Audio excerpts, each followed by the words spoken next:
Welcome to A Foreigner in the Philippines.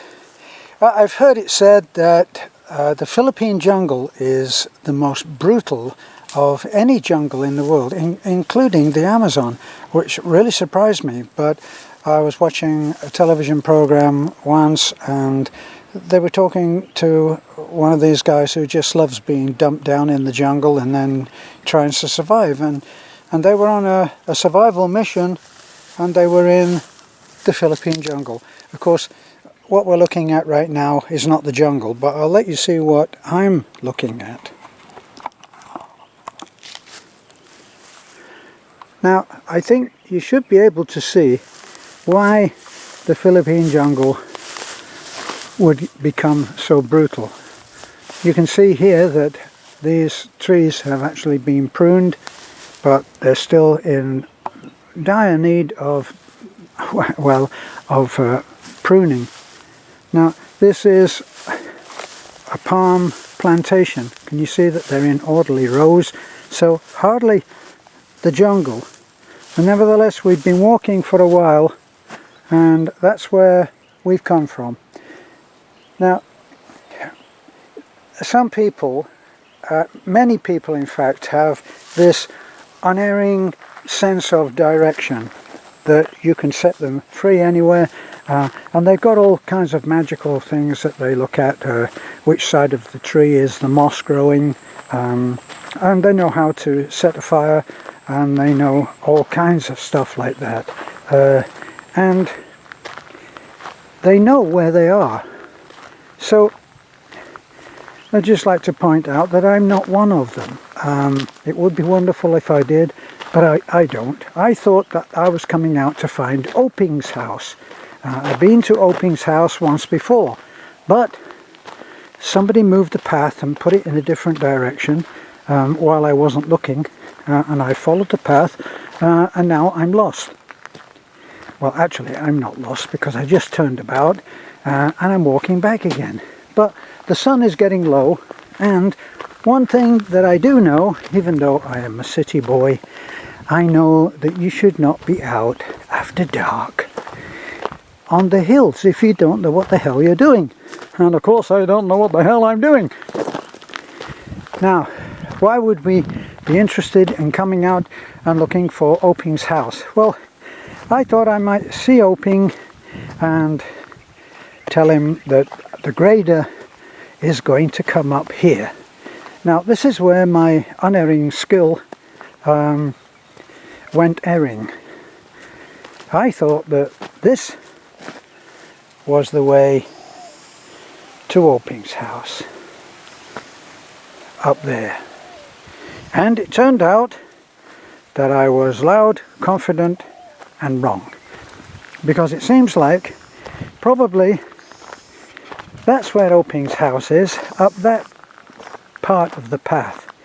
So I think we can safely say that Rado will know exactly how to get to Oping's house. Now, we don't have any time left to go to Oping's house, which is down there. Basha, I'm sure, would love to go, but we're not going. Come on, Basha. And Basha has been keeping me company. Come on. Come on. Okay, probably the company has ended. Here, come here. Let's go. I'm going.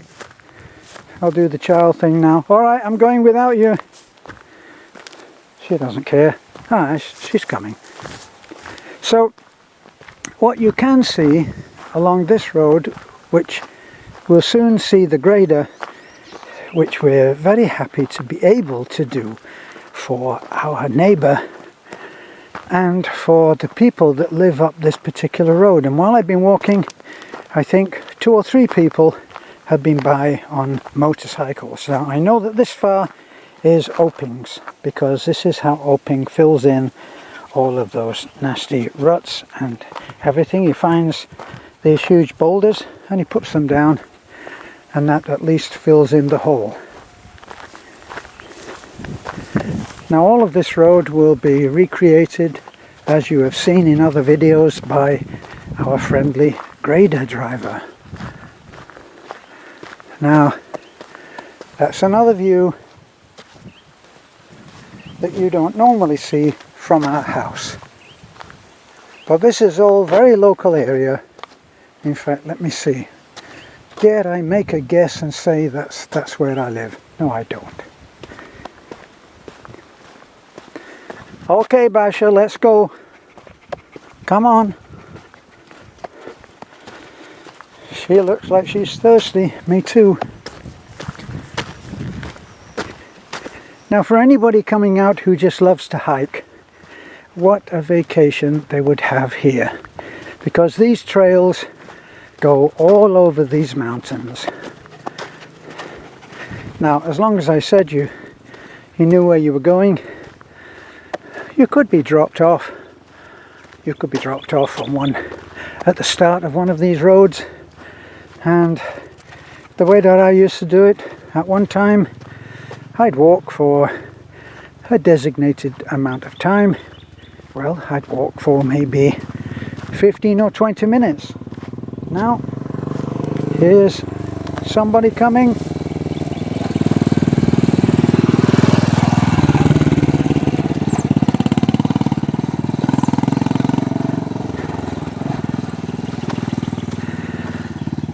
So I'd walk for maybe 20 minutes one way, and then I'd turn about and I'd walk back again. And you could easily do that. If you had enough water, you had some food, you could walk, listen to your own footsteps, and that's what you would see. Look how beautiful that is. Now all of this has been planted. These are plantations right over there on the hill. You can see that there's another plantation. You can see it more clearly when it's far away. And you can see how they are planted in orderly lines. And they will be harvested later.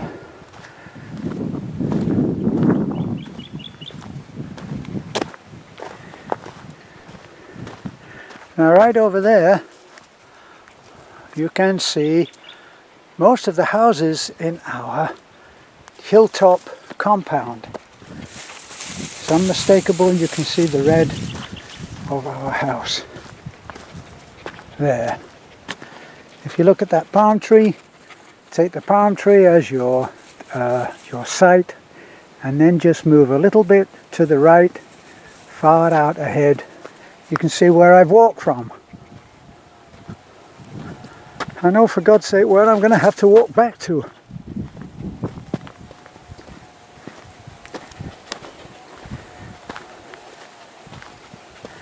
Well, it's amazing how much you can see. It seems like the air is very, very clear. If you look there, there's the line. Probably you guys with good computers will be able to look and zoom in, and you can see the new house that's being built by James and Jessica. And then up a little to the right, you can see the red of our house, Beth and my house, and you can see Lena's house, and off to the right, the far right, you can see Marisol and Tata's house. Tata is Beth's brother. Tata is working abroad at the moment. Now that little house there, look, you can see, now that is the house of Oping. Of Willio. He's there. Hey, Oping! I've just been coming to see you. Ah, you're good. Yes. Good into our house? No, I couldn't find it. I'm just saying. I came to see you. We're going to come up here with your road. Oh.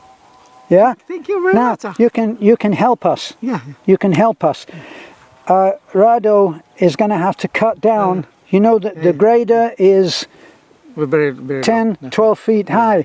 So it would help if you could cut anything that is down less than 10 or 12 feet. And there's a lot down there Okay. that I saw.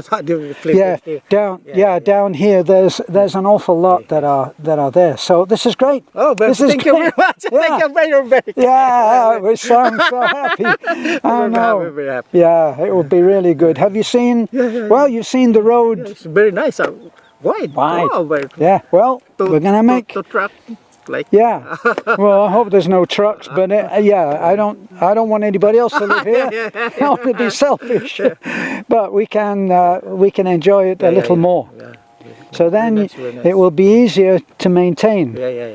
I think. Very good. So that's what we're. Oh, when will we start? Tomorrow? Next week? Maybe tomorrow, but we have another 15 hours. Ah, it's 15 hours. We bought another 15 hours so that he will definitely do your road. Okay. So that's great. Tomorrow already? Yeah. No. Maybe wait a minute. He's not here on Saturday, so maybe it's Monday. Monday. I don't know. Okay, tomorrow I'm going to Okay, but anyway, you could yeah. you could help. Still have time. Okay. All right. I'm going to continue walking. Okay. Thank you very much. I'm going to buy oil Right. for my generator because we don't have. Okay. Okay. Bye, Alpine. Thank you. Bye.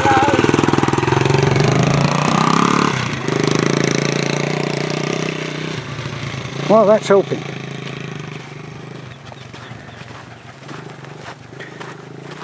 So back to what we were talking about.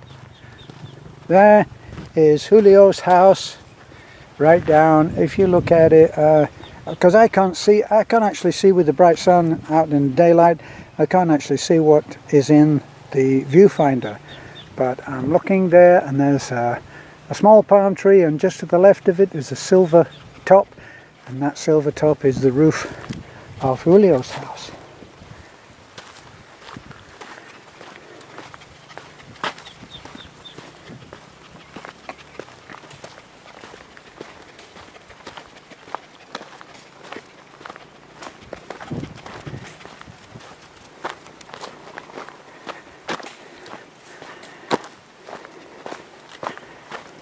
Now I don't find it hard to walk these distances. For some strange reason, I must be that build where, because I'm not, say, 300 pounds, my joints are not suffering to quite the extent that a 300 pounder would be. So I don't find it hard to walk these distances. Now we're coming back now to where Rado is working, and as you heard on that video there, I think you heard it, yes, I'm recording, we're going to ask Oping if he will come and handle some of these overhanging branches, which actually we're paying Rado to do. And just to touch on that idea that why should you pay? Why should you pay a family member to do anything? Shouldn't he do it out of the kindness of his heart? He does a great deal out of the kindness of his heart, but he gets paid to work, because you can't ask a man who has little to work for nothing.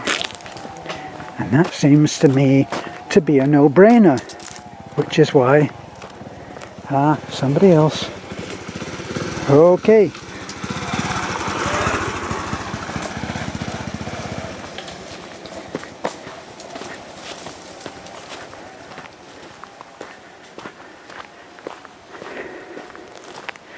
And that idea of paying people for what they do is at the core of how Beth and I decided that we would work, that we would do what was the fair thing. I've spoken to many expats, and they say, oh yeah, I can get somebody to work for 300 pesos and be glad of it, and be more than happy with it. Yeah, okay, yes, you can do that. How will we ever manage to change things if that's what we do? If we, I actually spoke to someone who was using a man, and he was paying him 200 pesos a day. 200 pesos a day is $4. Now, yes, you can get someone to work for $4 a day. If the man's not going to work even a little that day, why would he not work for what he can get? But is it the way to change things for the better? I don't think it is. And neither does Beth. Now, the other thing that this touches on is this whole point, and it's a big sticking point for a lot of expats, and that is the idea that you're going to come over here with your money and you're going to hold the money to your chest, aren't you? You're going to keep it for yourself and you're going to hope to be happy, and around you will be people who need help. Now, so I can almost hear it from here that someone's going to say, Terence, you can't help everybody. Did I mention helping everybody? Of course you can't help everybody. Nobody can help everybody. But what you can do is you can help those who are in your area. Now, the best way I know of being happy is to do your best to make people around you happy. There's Ballantoy and Ballalut. And if you do that and they're happy, then you have a good chance of being happy yourself. Now here's Julio. Julio is one of the Superman team and an incredibly hard worker. He's the one that has a little house. Hey, Julio. And I think probably that's his Carabao there. Now we have a Carabao. We have a Carabao not because we want a Carabao. We have a Carabao because when Rado needed to change his way of living and have a motorcycle, that, this is how I think it worked, is that we said, well, we'll buy your Carabao for the fair price. Whatever the fair price is, you would sell it to someone else. Not, well, we're your relatives, can you sell it to us for cheap? No, we didn't do that. We paid, I believe, the fair price. And then we gave him work. Now, whenever I hear about people and their complaints about the Philippines, they always make it seem as if they're like a pot of jam. As soon as it's opened, just like, I don't know, it's like a whole swarm of honeybees come round and try to eat them. And I never found this because I actually wanted to be part of this family. That's what I wanted. I wanted to be part of this family, and I wanted to bring some change. And when we were looking at where we should go, Beth and I, we were living in the ghetto in Basak. And the ghetto is tough. It wasn't dangerous, but it wasn't gracious living. But I'd had one of my American Social Security pension had been stopped because I hadn't received the "Are you still alive?" letter that you're supposed to answer to.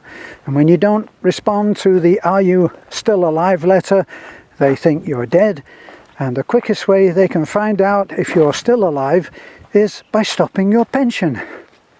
But then, of course, it takes about 3 months to get the damn thing back again. So, we were without for a while. And we were living on Cebu. Cebu is a wonderful place to live, depending on whether you've had your pension stopped or not. Okay, so we did have a rough time for a little while. But it was a good test. It was a good test of our marriage. It was a good test of our love for each other. And in the end, we came out stronger. But during that time, as we finally started to come out and they reinstated my pension, we were able to come over on a visit. And on that visit, I saw Rado, my brother, as I now know him. I saw him working in the fields, and boy, that's one tough one very tough way to earn a living, with a carabao and a hand plough. I had one go at that, as you will be able to see, and I couldn't even go in the rice field without my boots on. Well, I've got those wimpy feet, so I couldn't do it. And I did it for about 20 feet, and then I heroically let it go back to Rado. And during that time, something got kind of triggered for me.